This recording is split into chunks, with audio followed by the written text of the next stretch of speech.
George, border to border, coast to coast. Podcast by George. Well, hello, hi, how are you? Welcome on in to another podcast by George. Yeah, that's me, folks. I'm wearing my white shirt today. There's a reason for that. I mean, I don't put a lot of thought into a lot of things, but I have to decide which color shirt to wear before I do the show. I'm wearing white today for the truce, for the ceasefire that we're not getting in Gaza. I mean, we're waving the white flag and nobody's watching, nobody's looking, nobody's paying any attention, and that's what the show is about today. I'm sitting here waiting for the show to start, and I'm thinking, yeah, I didn't get a lot when I was born. I wasn't endowed with, good looks, athletic ability. I'm not the brightest bulb in the box, but I got half a brain, for God's sake. I'm smart enough to know when somebody is pissing down my back and telling me that it's raining. And that's what's happening here with this situation in Gaza. It's been happening for a couple of years with Ukraine.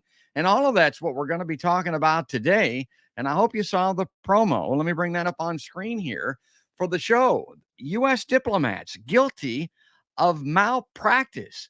Yeah, at the very least. Are they too dumb or are they in on it? We're going to be talking about that today with our guest, our old buddy, our old pal, a guy I like, man. I love having him on the show. Folks, it is Matthew Ho, the Eisenhower Media Network Associate Director. He's I'm going to read this bio because this really fits today very well. I love this bio. He's been on a bunch of times, but still, this is the man with the bona fides. That's the way that I describe it. Nearly 12 years experience with the U.S. military and the wars overseas with the United States Marine Corps, Department of Defense, and State Department. He's been a senior fellow with the Center for International Policy since 2010. Now, in 2009, Matthew Ho resigned in protest from his post in Afghanistan with the State Department. Now, that's what we're going to be talking about today. Diplomacy and war. This guy has experience in both fields of endeavor. You can tune in and listen or watch a talking head, that is informed but has never been there, never done that. You can tune into a talking head tonight on MSNBC in a studio in New York that's never been anywhere, never done anything, doesn't know what the hell they're talking about. This guy does. Now, prior to his assignment in Afghanistan, Matthew took part in the American occupation of Iraq. First with a State Department Reconstruction and Governance team, and then in Anbar province as a Marine Corps company commander. When not deployed, Matthew worked on Afghanistan and Iraq war policy and operations issues at the Pentagon and State Department from 2002 to 2008. The Council on Foreign Relations has cited Matthew's resignation letter from his post in Afghanistan as an essential document. In 2010, Matthew was named the Ridenour Prize recipient for truth-telling. And in 2021, he was awarded as a Defender of Liberty by the Committee for the Republic. Matthew is a member of the Board of Directors for the Institute for Public Accuracy and advisory board member for the Committee to Defend Julian Assange. And I promoted the fact that I hope that we can get Assange in today because it is pertinent. It does have to do with what we're talking about today. So let me click a couple of buttons here and say good morning to our good buddy, our good pal. There he is. Hi, Matt. Hey, George. How are you doing? Doing great there. I got the audio working. For some reason, it didn't work right up. Yeah, I'm doing fine. I told everybody I'm effed up. I'm frustrated and depressed. And this situation, in Gaza is right at the top of the list. When I was doing the news back in the 80s, they were fighting over there. Hell, they've been fighting over there, as you know, forever, it seems like. And that's kind of the way that that's kind of the way that we looked at it. They're fighting, they're killing each other. It's bad. It may get worse, but they've been doing it. Then they're going to continue to do it. But this ain't like this. It wasn't like this. This is what they're calling a genocide. I mean, this is an extermination that's taking place. It's not fighting. It's not a war. And maybe you can start there to, before we get into the letter that you folks just authored, to kind of make the distinction here as to what's happening in Gaza right now. Yeah, I've never seen anything like this in my whole adult life studying this sort of thing. And certainly, the last 75 years or 100 years of conflict in Palestine between Israel and Palestinians, really, it's not very complex. It comes down to a struggle over land. There's nothing religious about it at all. Certainly it has become religious in the sense of who's fighting one another. But the Palestinians will be fighting the Israelis regardless if they were Jews, if they were Christians, if they were Buddhists, if they were atheists, if they were other Muslims. The Palestinians be fighting them because this is essentially a struggle over land, one group taking land from another. So it's not a very complicated story at all. It becomes complicated, of course, because there has been so much history, right? And there's been so many things that have happened, so many key events, so many important people involved. That yes, of course, it's a very long tale, and entire we could spend hours and hours talking about the history. But what we're seeing here now since October 7th, and of course, history didn't begin on October 7th, but following the attacks, the Hamas attacks on outside of Gaza onto Israeli military and civilian targets. The atrocities we saw, the Israeli response has been unlike anything we have seen before. And we've seen very brutal Israeli responses. The Israelis have a doctrine that they started in 2006, comes out of their invasion into Lebanon, called the Dahia Doctrine. And this is a doctrine of overwhelming or extremely disproportionate punishment, putting so much pain onto the other side, targeting civilian infrastructure, targeting civilian power targets, as the Israelis to cause so much pain, to cause so much suffering that the capitulation will occur. And what you're seeing here is certainly that this type of punishment, this type of punitive expedition reminds you of something the Romans would have done, right? Transgression, and then just as the Romans did to Jerusalem in the first century CE, right? That type of punitive, like if they're going to rebel against us, we are going to destroy them. But what we're seeing here goes beyond that. To your point about this being genocide, and this certainly falls on to decades, 100 years of ethnic cleansing of Palestinians from their lands.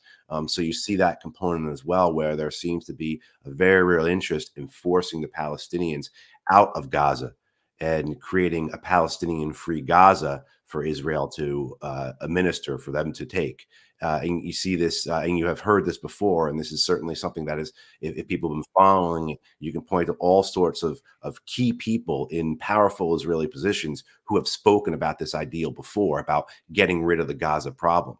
But there's also, goes again a step beyond that with the other war crimes, whether it's the forcible migration, whether it's the collective punishment, the disproportionate use of force, goes beyond those war crimes as well. Because what we're seeing here is what appears to not just people like you and I, George, but to the experts, but to the men and women who are legal experts on international law, on who are academics, scholars who work for organizations like the United Nations, like Amnesty International, like the Center for Constitutional Rights, who are saying what we are witnessing here is a genocide. And so you put all this together, and then just the availability of the videos. So every day you can watch people being bombed mercilessly, people who are trapped being bombed. I mean, I don't think any of us have ever seen anything like this in our lives. There were some really horrible things that occurred, certainly in the Afghan war, the Iraq war, the Syrian war, the Libyan war, in Ukraine. We've talked about all those, but we've never seen this type of concerted killing of a population through multiple avenues. Again, not just the bombing, but then also too the deliberate refusal of food, fuel, water. We now see the Israelis using seawater ostensibly to destroy Hamas tunnels. However, that the idea behind that may be broader in the sense that seawater is going to destroy the water table. It's going to destroy the aquifers. So it damages, it taints, it makes undrinkable the drinking water for decades, possibly, as well as ruins the agricultural potential of the land. I mean, so you add all this together, and what you're looking here as a concerted effort to destroy a people. And we see that on another aspect too of what genocide entails is the destruction of cultural aspects. So you see the Israelis destroying mosques, you see them destroying universities, you see them targeting and killing poets. right? So there is this real deliberate, systemic effort to destroy an entire people here in all ways, whether it's their land, whether it's their water, whether it's the population themselves, whether it's their culture. So what we're witnessing is something that I don't think anyone has ever witnessed as we are able to, in real time. The loss of life and the gruesome way that it's being taken, and Matt alluded to that. People being trapped under rubble. You're claustrophobic. You don't like to get in an elevator. Let's say that you're trapped under rubble. Let's say that you happen to get out. I read an account of a man in Gaza that was walking around picking up family members' body parts. I mean, putting them in a bag. My God, that's what's going on over there. Those are the types of things that Chris Hedges talks about on my show all the time when it comes to this war. Now, the scope and the type of killing that's going on over there, that genocide that you just delineated, that's number one, because of the loss of human life. Number two, with me, what I'm looking at here, and I'm sure that you've been somewhat taken aback by this, maybe not, is the fact that they're not lying to us. They're not obfuscating. They're not throwing dust up in the air. They're not trying to make us believe this is complicated. It's a full Monty. They're doing a full frontal deal here. I mean, there's no pretense. I mean, my God, always before there was a lie, there was a pretense. I'm not seeing anything here. So the question is, am I correct in that? And number two, is everything changed now? Is everything going to be different? Because I've always seen a lie, even with Iraq and the weapons of mass destruction. There was a lie, but there's nothing like that here. They're just going in and they're doing it. And the United States and Israel are holding arms and telling us, the people that are horrified, the citizenry, to suck it. I mean, that's the way it looks to me. Well, they're certainly lying in multiple ways, and there are these swarms of small lies, and they're not really small because they're allegations of atrocities and things like that. And certainly on October 7th, which the attacks on the civilians entirely condemnable.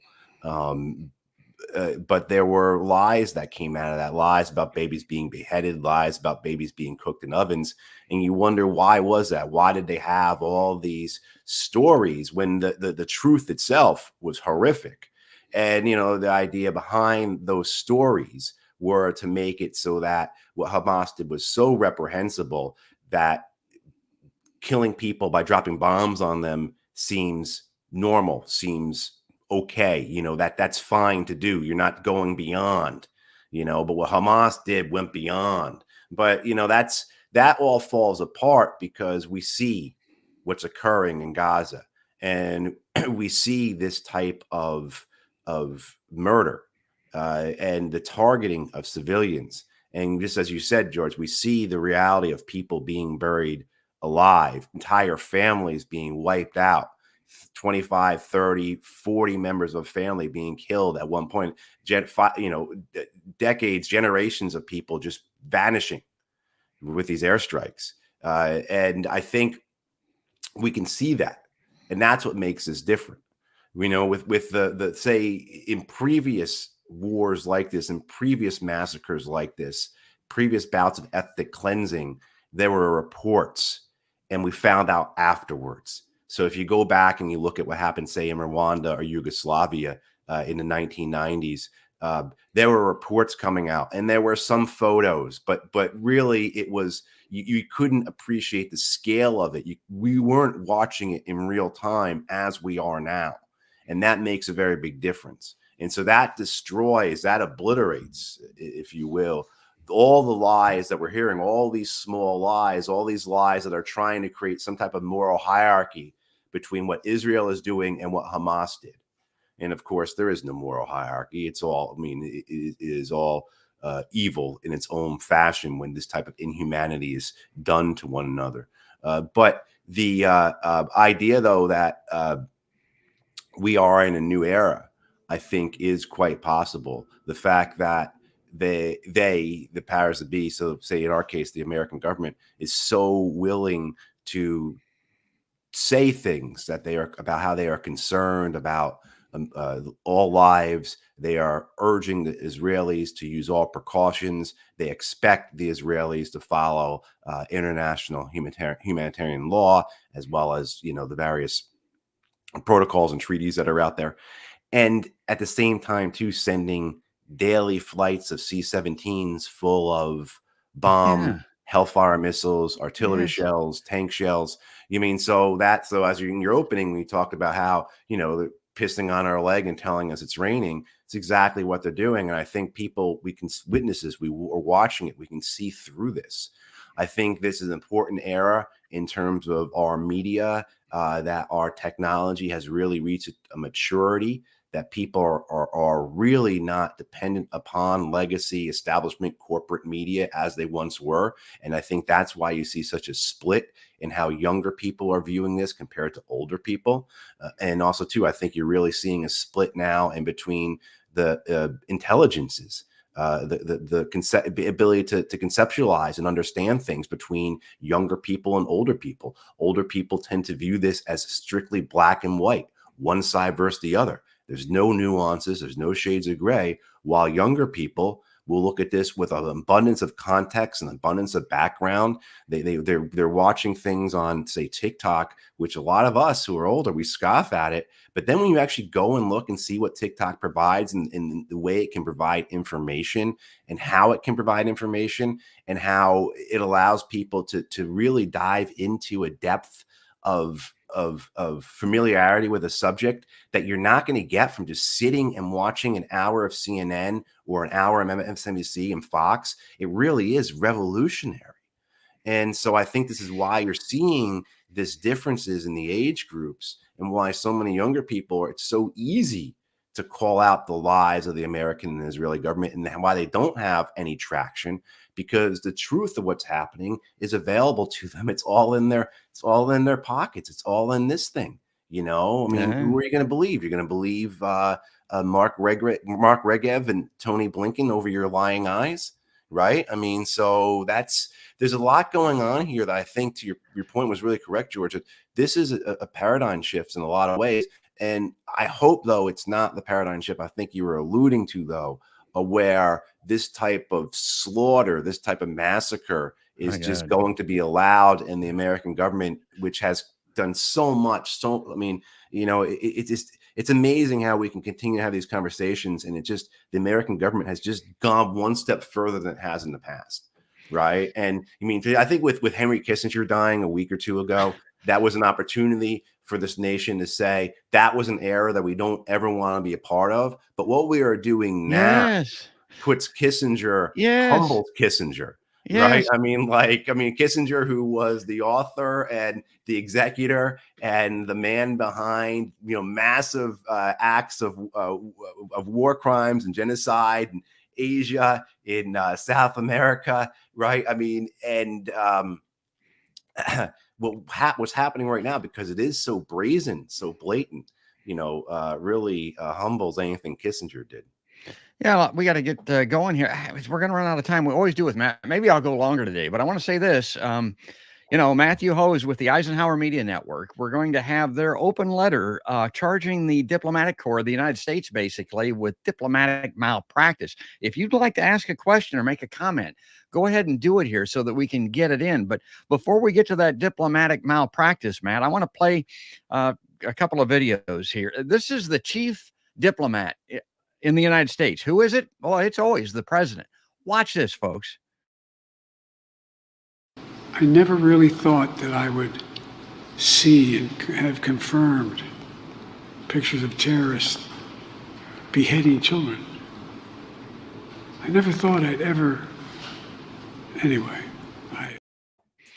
Yeah, it just kind of trails off there. But the biggest point of that is, not only was he wrong, not only was this really bad, everybody kind of has forgotten and overlooked. That's the president of the United States speaking to the world, basically, because he's on television. He's on a video there. He ought to know that, for God's sake.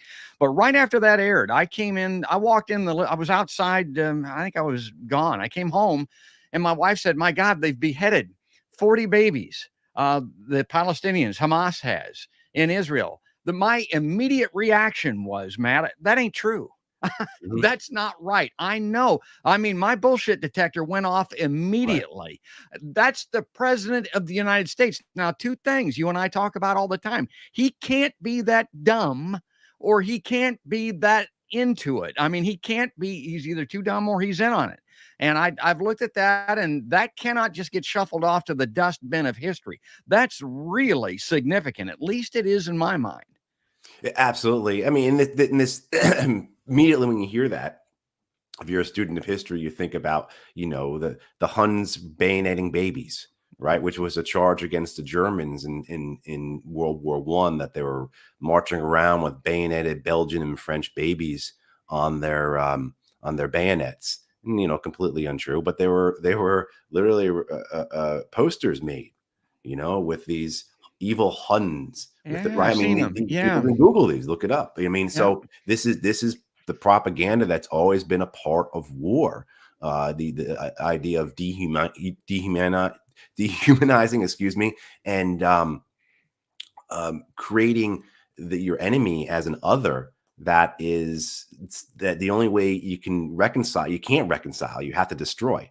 But I mean, these lies and the fact that the White House went along with it and just without any documentation, without any proof, had the president say this, and the way he said it, where he says, "I saw it." Yes. Right. Not the, I just got the phone with Prime Minister Netanyahu. He's telling me about this, so it's not even a hearsay thing. He's saying this. And then it's not true at all. And in fact, according to Haaretz, the oldest Israeli newspaper, only one baby was killed on October 7th, which of course is awful. But there weren't 40 babies killed. But these stories that have been told, meant to horrify people, meant to repulse people, meant to get that emotional urge, to get the fire, the bloodlust up, the desire for revenge, or to recoil in the sense that this is such a threat to us. This is so inhuman that we have to respond. The only thing you can do is exterminate something like this. Yes. This is a true evil. That's the purpose of all this propaganda. And they continue to roll it out. And so now the focus is on sexual violence, which I don't know if people were raped or not. It seems that they probably were.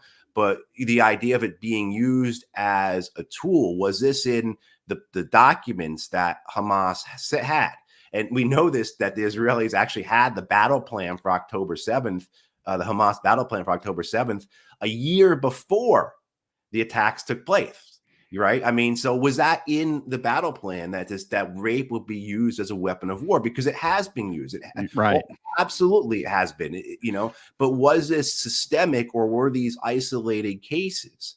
I mean, but the idea that it's being used by people to, one, justify the Israeli response, but then two, basically to shout down, to humble, to make it so those of us who are calling out the genocide are somehow immoral, that somehow we are right. I mean, like, I have never seen anything like this, where if you are the one calling for the end of the slaughter of innocent people,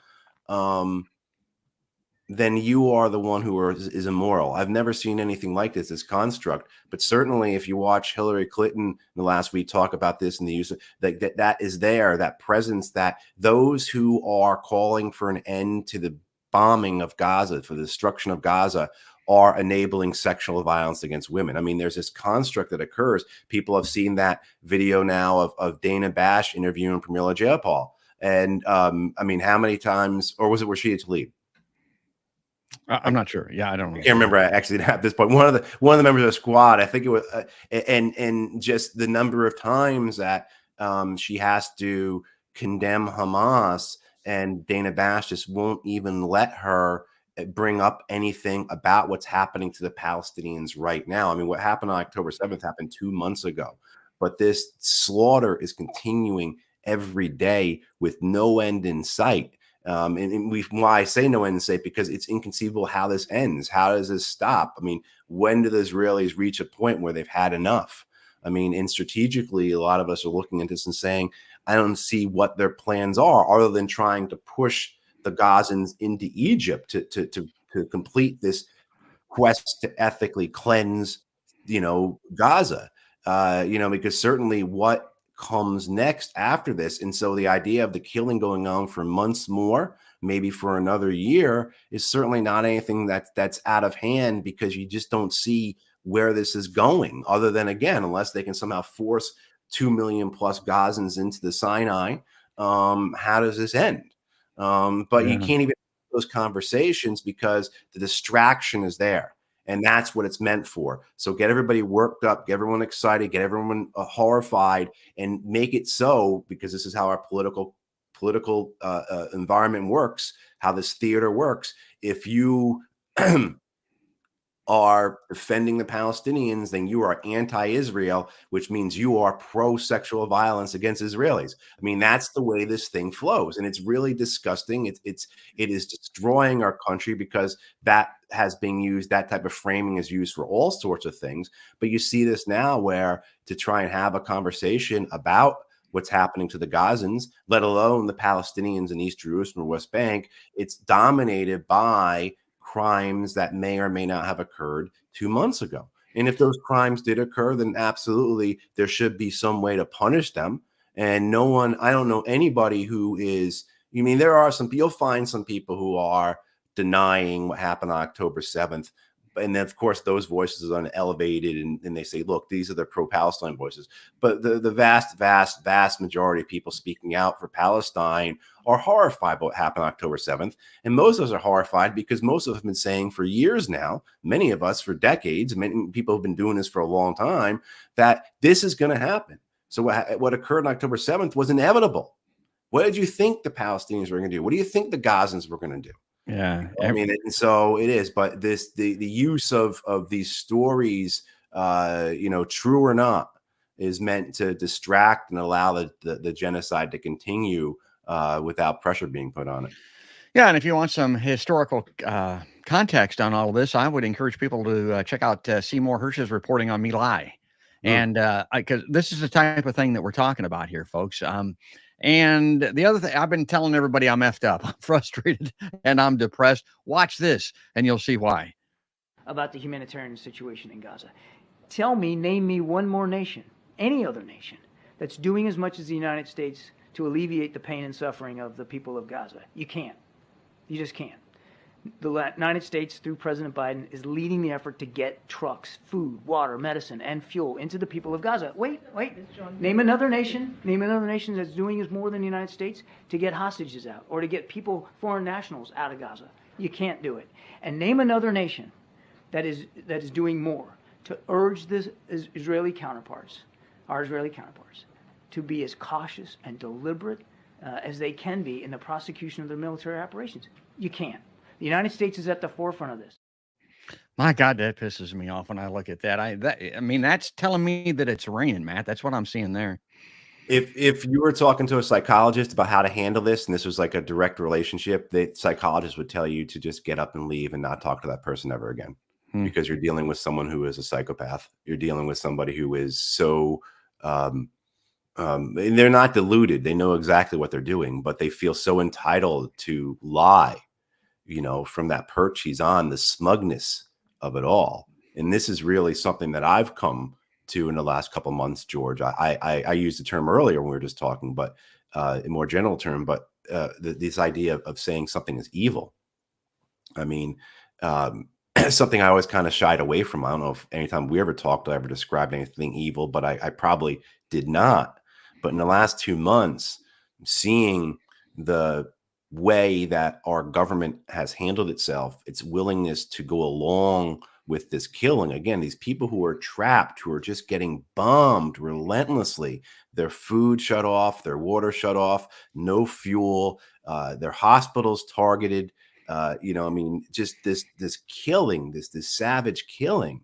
And our government saying they're doing everything they can to help these people, just as we saw, and not just everything they can, more than everybody else. At the same time, too, those C-17s are taking off from Dover Air Base full of Mark 82 and Mark 84 bombs. I mean, so the idea that this is not evil, this type of inhumanity, to do one thing while you lie about it, and particularly this, how the gross murder involved in this organized murder of an entire population.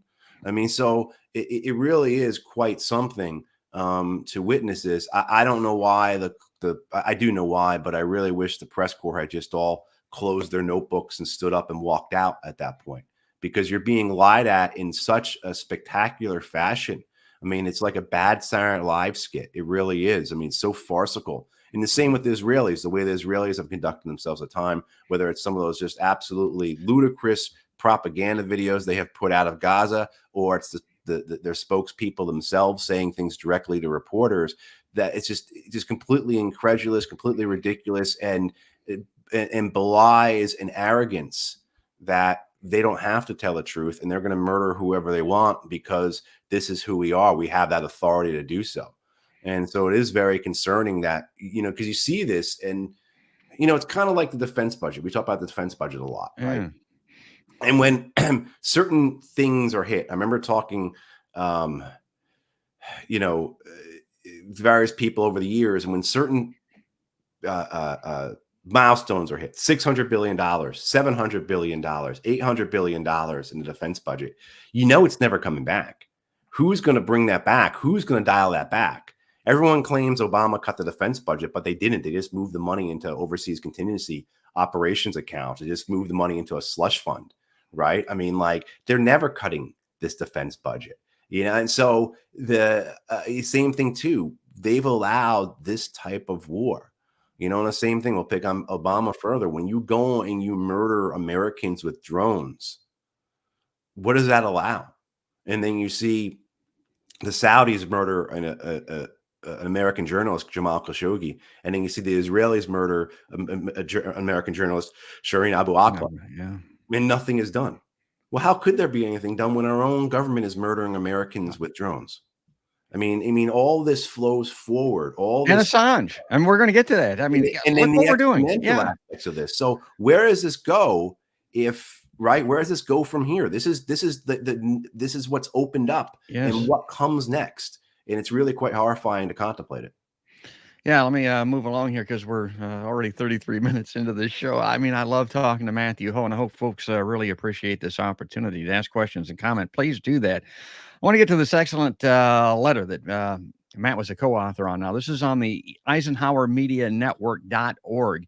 Military and foreign policy experts, open letter on U.S. diplomatic malpractice. Now, I've taken some excerpts out of this. I want Matt to comment on these.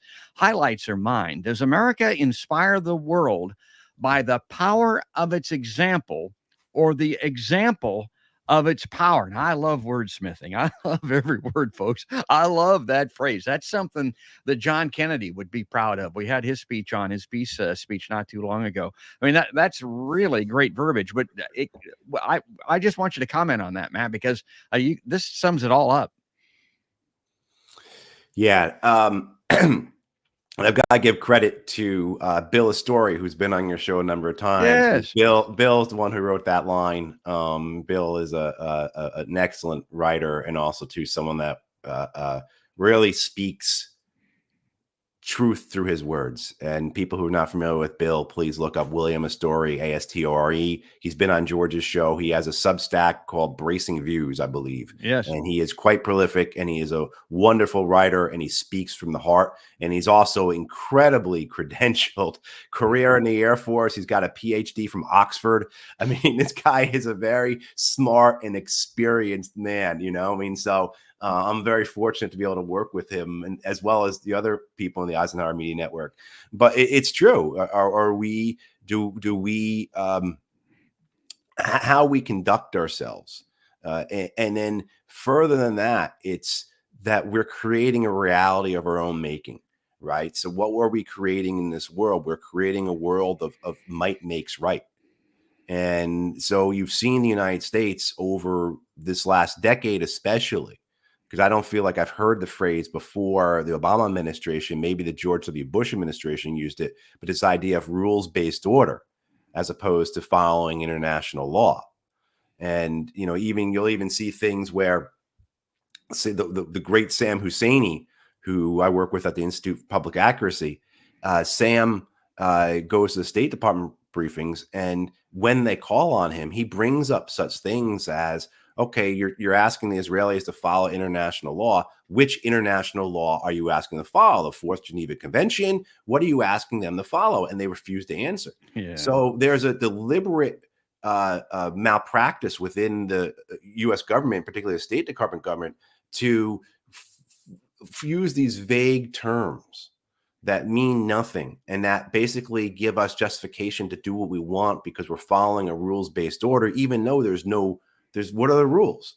If you're following international law, okay, you can look up the United Nations Charter, look up again the Fourth Geneva Convention, look up the Rome Statute. I mean, you can go and Google these things and look them up. But in the sense of this idea of might makes right, there's no need for that. And rules-based order, to me and to many others, means we are, through our power, making the rules. And so we're creating a world of our reckoning, a world of our own doing. And as we see this not just through the instability, not just through just read the other day, Institute, blanking on the name of the think tank, IISS, I believe. And I'm sorry, I've got this head cold, so I'm not going to be able to I'm not going to remember their acronym. But they put out a study where there are 185 conflicts in the world right now. God. Right. I mean, so this instability, where does it come from? And of course, the American government and its apologists would like to say, well, this is why we need a strong empire. We need someone to crack down on all this to keep it, and they take this view of top down. We got to keep the lid on everything. When the reality is that we're the ones who are burning the fuel, who are lighting the fires, right? We're the ones causing this instability through our effort to control everything. But this use of power, the instability, but then also too, you see us losing the world. You see the world really turning against the United States now in a way that none of us have ever seen. I think even during the Cold War, there were those various factions. There was the West, there was the Soviet bloc, there were non-aligned neutral nations, but you didn't see this type of just as it's called, the global South, if you will, so united against American domination. And you're starting to see that now through certain entities like the BRICS organization, nations trying to find avenues to get around American hegemony, to get around American empire, to get around our American power, right? And this is because we have been utilizing power as the example, right? Utilizing power as opposed to using diplomacy. So we're forcing people, trying to coerce them as opposed to cooperating with them. We are following a rules-based order as opposed to following international law. Well, we're trying to bomb them into submission. I mean, that's what it is. And it ain't working. And their consequence, so you're seeing the resistance, whether the resistance being in places, say, like Palestine, or the resistance being in places like the United Nations. I mean, last week when the United States vetoes that ceasefire resolution, the lone nation on a Security Council to do so, the British abstained.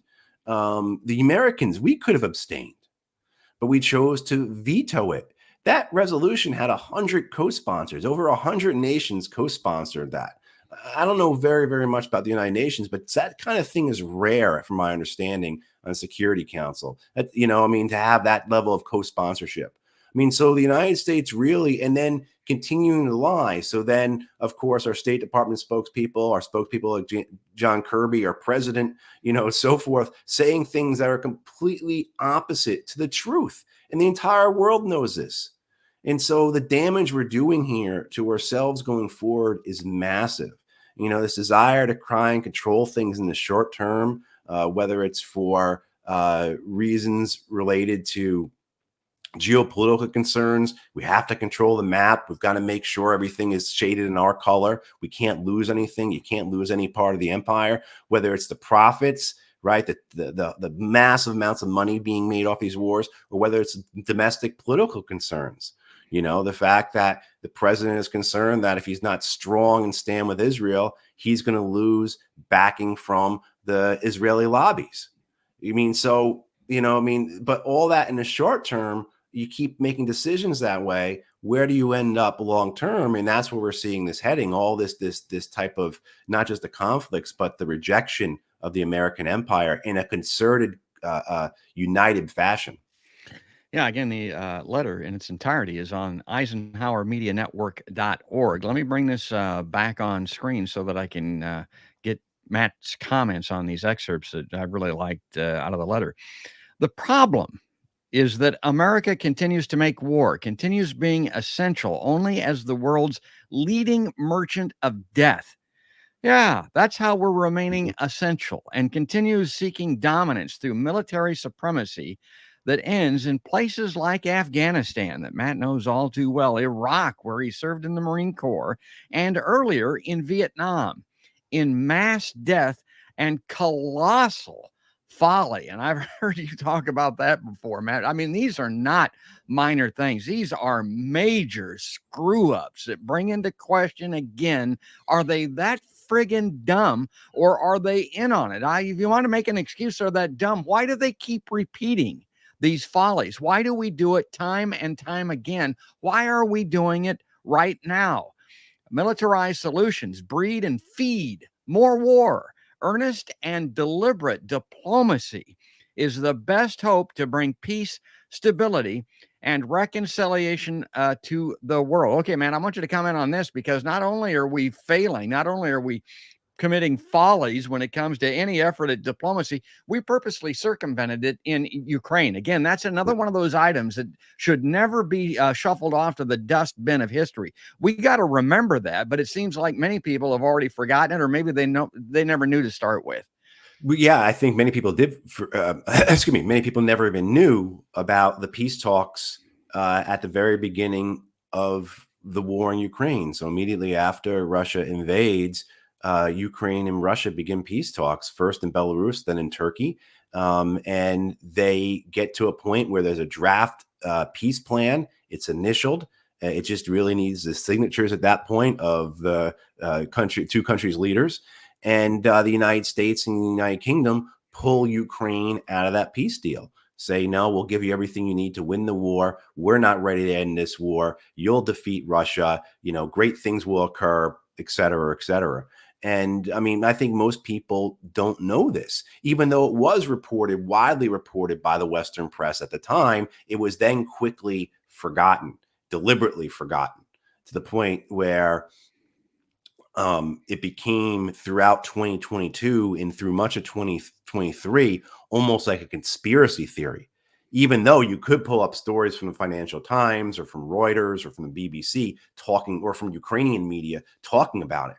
And it's only been because you've had in this last year major figures like the former Israeli Prime Minister Naftali Bennett. You've had the former German Chancellor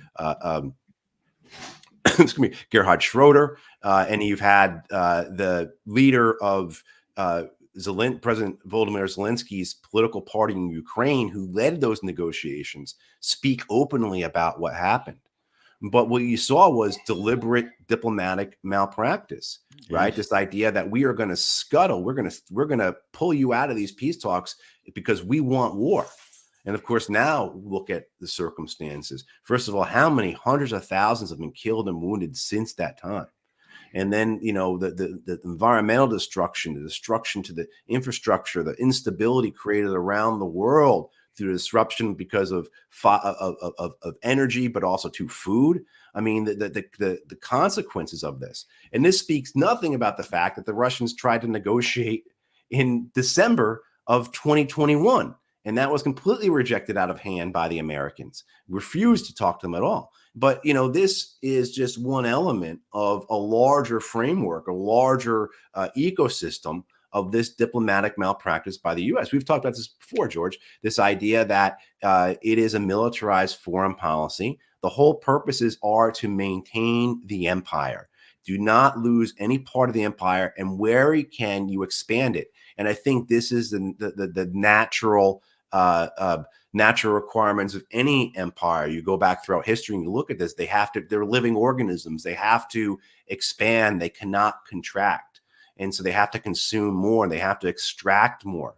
And, it's reached the point where the American empire had a free hand following the end of the Cold War to do so. And rather than choosing to be a benevolent empire, to be an empire where we still maintained our hegemony, particularly economically, financially, we chose to dominate, just as you said, to bomb people unless they agreed with us. And so this is how you can find things. And I've written about this. We've talked about this. How like of all the world's dictators and monarchies and military regimes and autocracies, we support them. Yeah, exactly. We support 3/4 of them, and the other quarter that we don't support, we bomb and sanction. I mean, so there's no gray area here. You're either literally, as George W. Bush said, with us or against us. And so where has that brought us to? It's brought us to this point here. And the thing would be one thing if it just was facing outwards.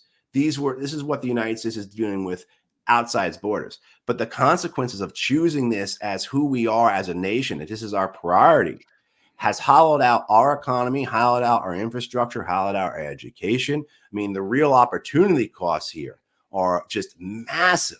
The nation we could have if rather than having 800 military bases around the world conducting, according to Brown University, we have had combat since 2001 in at least 19 countries. And it's probably more that we don't know of, but at least 19 countries. So rather than bombing 19 countries in the last 20 years, what if we had focused on ourselves, let alone something like climate change, right? So the consequences really here, we can't overstate them.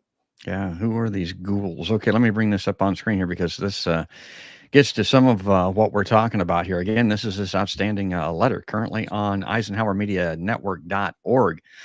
Hamas, Israel, and the Middle East. The Russian-Ukraine war now rages concurrently with the war between Hamas and Israel. And again, I would say this is as advertised. God, I wish it weren't so. I've been a Democrat my entire life, but they said that if Joe Biden and those people got into office, we would be at war all over the globe in new wars. We were already fighting bunches of them, as Matt pointed out. But guess what? That's where we're at. This war, too, is born of a U.S. refusal to foster diplomacy. Unlike the conventional war between Russia and Ukraine, we are witnessing an asymmetrical conflict more akin to the wars of insurgency many of us experienced in Vietnam, Afghanistan, and Iraq. Again, this highlighting is mine. China and the path ahead. And I wanted Matt to talk very briefly about this because some more alarm bells here. To this, we must add the dangers of war with China, something hyped by leading U.S. politicians, the still unpaid costs of the $8 trillion wars in Afghanistan and Iraq, a militarized federal budget for which 60% of discretionary spending right now goes to war and all of its wounds. Yeah, don't forget the after effects. Matt knows all about that all too well, and his Veterans for Peace and that type of thing. The hollowed out American economy that he talked about. A better path ahead is clear. Peace, not war, must be fostered in embracing peace through diplomacy conducted in good faith. America would indeed exhibit the power of its example, becoming essential to a world that cries out for the liberty and justice for all. Okay, Matt, bring you back in here now.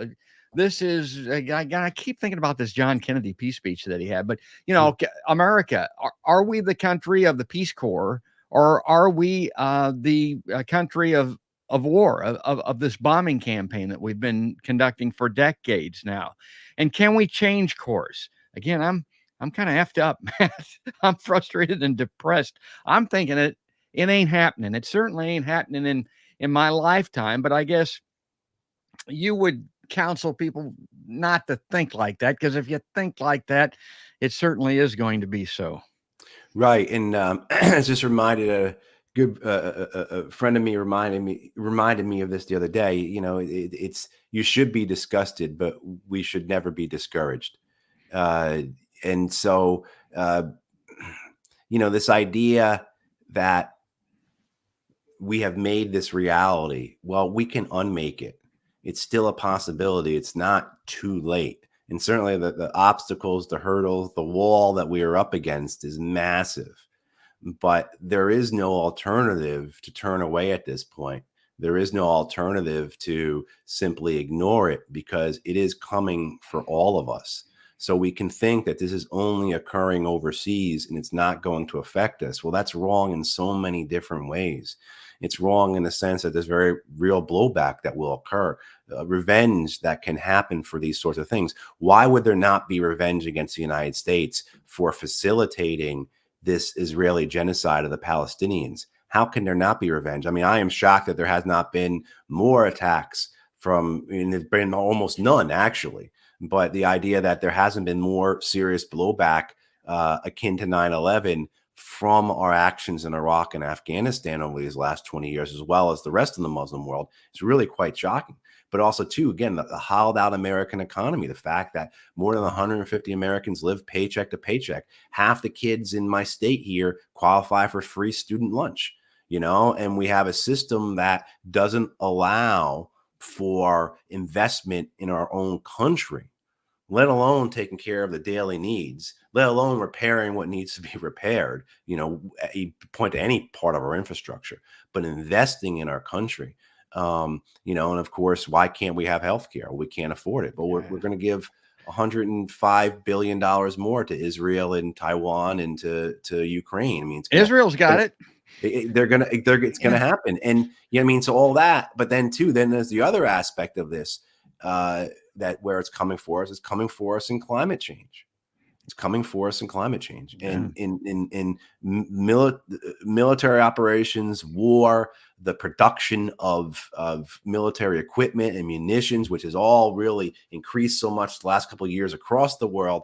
That has a huge impact on climate change. It's the biggest institutional component of climate change is the military. If you took the U.S. military by itself is is the world's largest institutional emitter of greenhouse gases. It's the biggest fossil fuel burner in the world. Yes. Right. I mean, so you have all that. And so climate change is being exasperated by militarism and war. But then also, too, the other thing is that, you've had Steven Semler on. I mean, he'll tell you this. We spend about 4% every year on climate change. We spend about 4% of our military budget every year on climate change. Yeah. That's it. Yeah. We spend hundreds and hundreds of billions of dollars, trillions of dollars on war and militarism, and we spend comparatively nothing on climate change. God, right? So that type of where this is leading to. So if you think that this is just only impacting people thousands of miles away, it isn't. It's impacting you, and it has a real.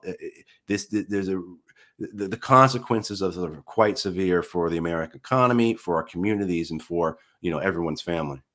It's like we're standing in the corner, pounding our head against the wall, bitching about how it hurts, and our solution is to pound our head against the wall faster. I mean, honestly.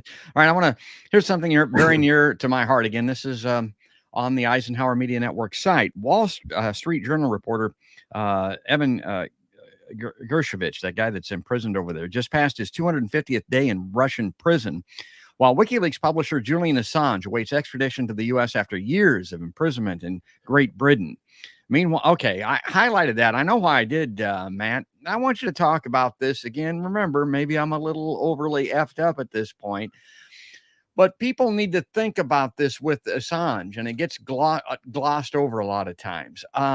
He's already been in prison for almost a dozen years, maybe more than that. You saw him when he was in the Ecuadorian embassy many years ago. They are accomplishing their goal of silencing this man, and maybe WikiLeaks to a certain extent, and punishing him for the truth that he told. They're doing it. They have been doing it. They're going to continue doing it by keeping him in Belmarsh. And it brings up the question, and I'm beginning to think they're not anxious to extradite him. They're getting their blood from that rock. They're getting what they want by keeping him in Belmarsh. And I think that's what's happening. He's got a huge prison sentence already. And then when you consider the chilling effect that it has on journalists, the imprisonment, the torture, the virtual killing of Julian Assange, the killing of Shireen Abu Akleh that you mentioned earlier, of Jamal Khashoggi, these journalists. I think we're suffering from a frozen journalism field already, and we don't know it. We're concerned about chilling, but I think we're not being told the truth. I don't think they're looking for the truth. I think they're sitting in a room listening to John Kirby say what he said earlier, and that's what's already happened. And we've got a huge task ahead of us, Matt. Yeah, and that last point is so important, George, about the effect it has, and it's all part of a plan. And I don't know if this is codified any place. I don't think they ever got together in a room, a smoky room, and put it together. But this is how things coalesce, right? This is how things congeal. These are how policies are formed in action over time, and so you have this persecution of Julian Assange. And you have him now exactly held either in house arrest in the Ecuadorian embassy for years, and now for what is it? It'll be at least 5 years in the spring, right? He's been in Belmarsh, Yeah. In terrible conditions, and that is that is used to demonstrate to other journalists not to step out of line.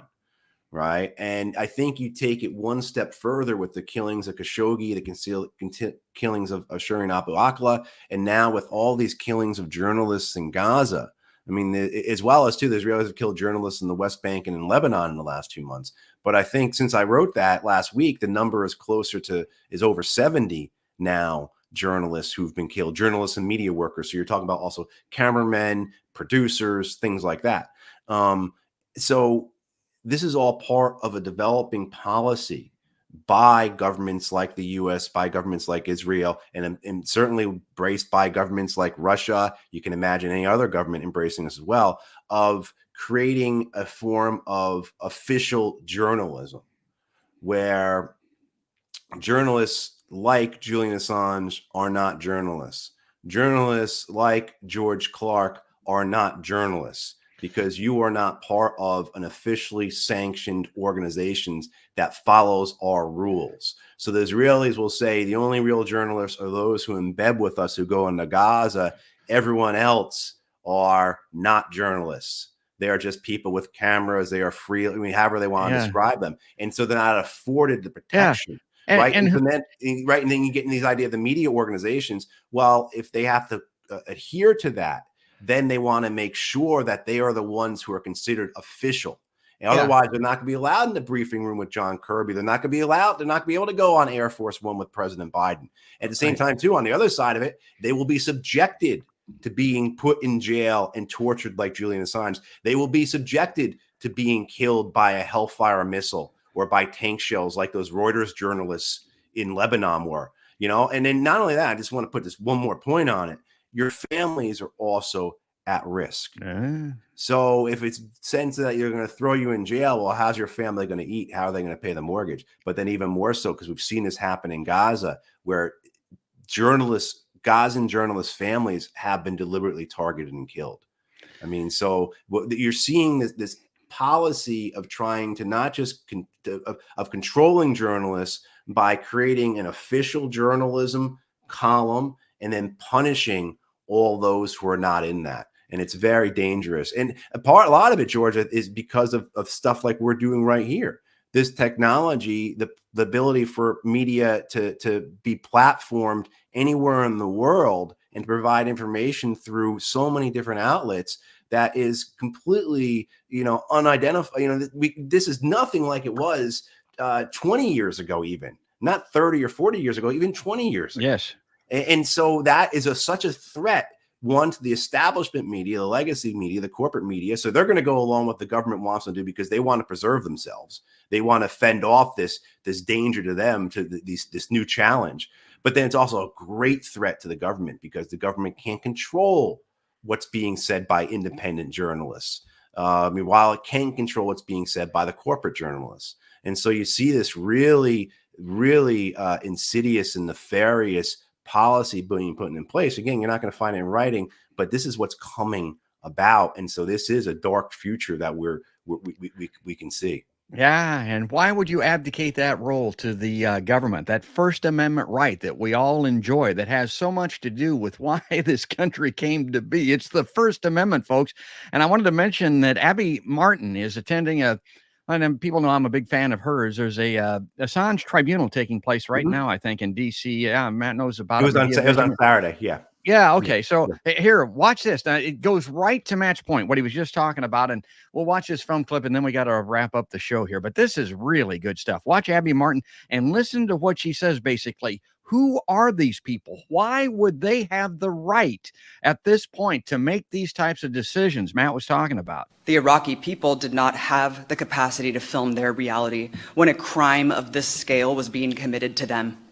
They had no ability to break through the lies and propaganda disseminated by our so-called free press. Instead, it was whistleblowers like Sergeant Joe Darby who leaked the infamous Abu Ghraib torture photos, which dealt a major blow to the U.S. war effort. Imagine for 1 second if the Bush administration locked up the CBS reporter who dared to publish those.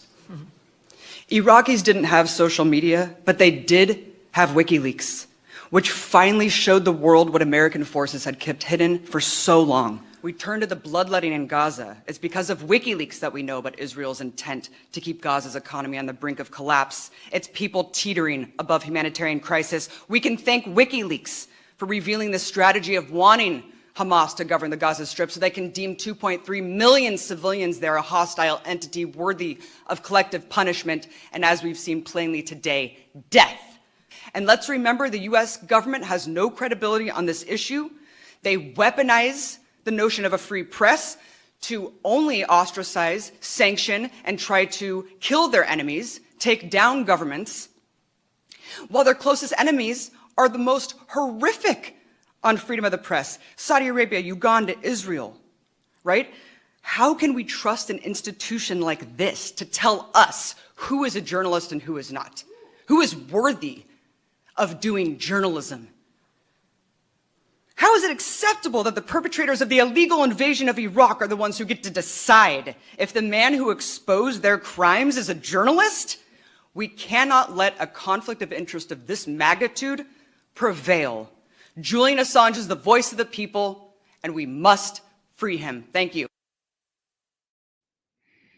Yeah, that's great stuff, Matt. I mean, that's well said. Can't be said any better than that. And I had a little stall on my side there as far as the internet is concerned. If folks want to see that in its entirety, of course, it's on YouTube. But she said it well, Matt. Yeah, she really is one of the best journalists we have in the United States, one of the best journalists in the world. And certainly if there is a successful prosecution of Julian Assange, what she does would be considered illegal. There will be a cascading effect where it won't just stop at national security, but really anything that a government down to the state and local governments could claim as being, something that was something that was of an emergency type nature, or something that was very sensitive, right? Something, I mean, so you're not just talking about this only being related to like the Iraq and Afghan papers that WikiLeaks disseminated through, Chelsea Manning disseminated through WikiLeaks, but you're talking about an ability for any government within the United States to limit what information can be shared and then punish those who share it if the persecution of Julian Assange if the prosecution of Julian Assange goes through. So it's very, where we're at is I don't think we can, and we're certainly not, downplaying it or understating it. We're in a position where things could be very different in 10 years from now. In terms of what we're allowed to say, who's allowed to say what we actually see, this idea that we may not in the future ever be able to see something like what's happening in Gaza right now. And we're witnessing in Gaza things that we don't ever want to see again, of course. I mean, we're going to see videos today coming from Gaza that we wish we had never seen. But we need to see those. We need to know what's going on. And of course, our government does not want that. And they're really dealing with something that they don't know how to deal with. They're dealing with the consequences of decisions made, all these short-term consequences that have created all these wars, all these instability, howled out America's economy. And they are just really, I think, lashing out, trying to control things. And one of the ways they're going to do that is try and control what information we get. Yeah, we can't let them do it. And the universities need to get on board. I used to do a freedom of speech, First Amendment talk each year up at Iowa State University. I was shocked at the number of students that weren't dialed into Julian Assange's plight at the very least, or Edward Snowden, or any of these people. They're just not aware. It's not being taught. And when I was in school, everybody was talking about the chilling effect on journalists because of libel law. I mean, that was right at the top of the list. But again, that was a little bit more on the business side of journalism. My God, folks, they're locking them up. They're killing them in the instance of Khashoggi and Shireen Abu Akleh and all of these journalists in Gaza that Matt talked about, 70 plus.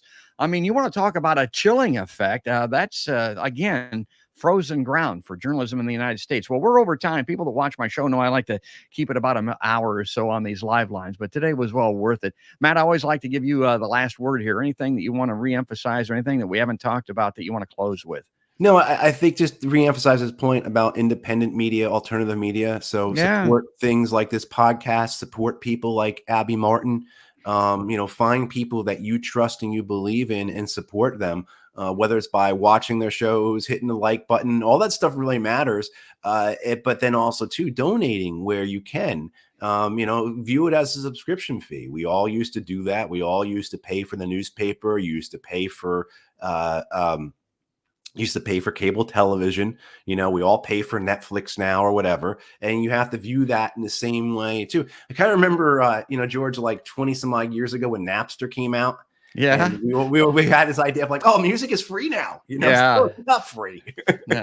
So just because you can get on YouTube for free and watch some people do some really incredible journalism doesn't mean that those are trust fund babies who are doing this and they're incurring no cost and everything else. So these people need support, particularly when you weigh up against the Leviathan that we are struggling against. And this is our most primary tool, this ability to communicate, to inform, to mobilize, to organize through these types of things. Something that, 10 years ago was, we could have done this on Skype and it might have been, it might have worked, might have.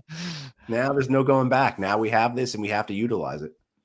That's great. And for my part of it, now you want to support somebody, support Matthew Ho and the Eisenhower Media Network and places like that. I don't need it at this stage of the game. Don't be emailing me trying to send me money, because it's better spent with folks like Matthew Ho and the Eisenhower Media Network. Matt, thanks again. We'll circle back here very shortly. Hopefully things will improve. My God, I don't know. I don't think they can get much worse. I hope they improve, and we'll talk to you here again very soon.